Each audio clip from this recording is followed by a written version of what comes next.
మిత్రులారా, నేను మీ శ్రీనివాస్ చౌహాన్, అడ్వకేట్.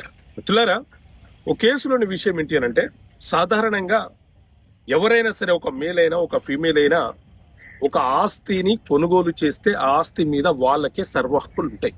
వాళ్ళు ఎవరికైనా అమ్ముకోవచ్చు, గిఫ్ట్ చేసుకోవచ్చు, ఇంకేదైనా ట్రాన్సాక్షన్ చేసుకునే హక్కు వాళ్ళకు ఉంటుంది.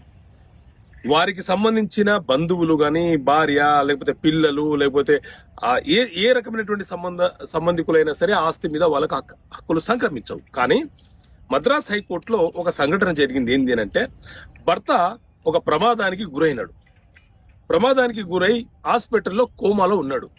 అతనికి చికిత్స చేయించాలంటే చాలా ఎక్కువగా ఖర్చు అవుతుంది. కానీ భార్య పేరు మీద, భార్య కొడుకుల పేర్ల మీద కానీ ఎలాంటి ఆస్తులు లేవు, అమ్మడానికి అవకాశం లేదు. కోమలో ఉన్న భర్త పేరు మీద ఆస్తి ఉంది, అది అమ్మితే వచ్చే సొమ్ముతో ఆయనకు చికిత్స చేయించవచ్చు. మరి ఆయన పేరు మీద ఉన్న ఆస్తిని భార్య అమ్మలేదు కదా.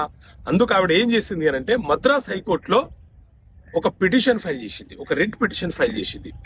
నా భర్త ప్రమాదానికి గురై కోమలో ఉన్నాడు, ఆయన పేరు మీద ఉన్నటువంటి ఆస్తిని అమ్మే అవకాశాన్ని నాకు ఇవ్వండి అని చెప్పి న్యాయస్థానానికి ఆధారాలతో, ఎవిడెన్స్ తో అభ్యర్థించుకుంటే, న్యాయస్థానము ఆమె యొక్క అభ్యర్థనని, మద్రాస్ హైకోర్టు ఆమె యొక్క అభ్యర్థనను పరిగణలోకి తీసుకొని విచారణ జరిపి ఆమెకు అమ్మే అవకాశాన్ని కల్పించి